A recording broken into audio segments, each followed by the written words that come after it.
আসসালামু আলাইকুম। ওয়ালাইকুম সালাম। ভাই আপনি কি দোকানে খাতা বিক্রি করেন?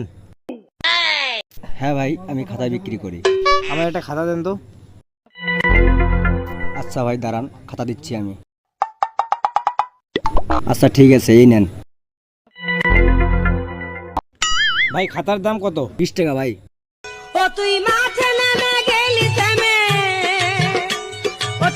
ভাই এখানে খাতাতে দেখি 10টা পাতা ভাই। তাহলে আমি আপনাকে বুঝে দিতেছি ভালো করে। এই যে এখানে হচ্ছে একটা, হ্যাঁ এখানে একটা, এখানে একটা, তাহলে এখানে হচ্ছে দুইটা। দুইটা। তাহলে এখানে হচ্ছে 10 দুগুণা 20টা। এই খাতার দাম কত? 20 টাকা। আচ্ছা দিতেছি ভাই দাঁড়ান। এই যে নেন ভাই টাকা। এইখানে তো 10 টাকা ভাই। কত এইখানে? 10 টাকা তো। এদিকে কত? 10। এদিকে কত? 10। তাহলে এই নেন টাকা।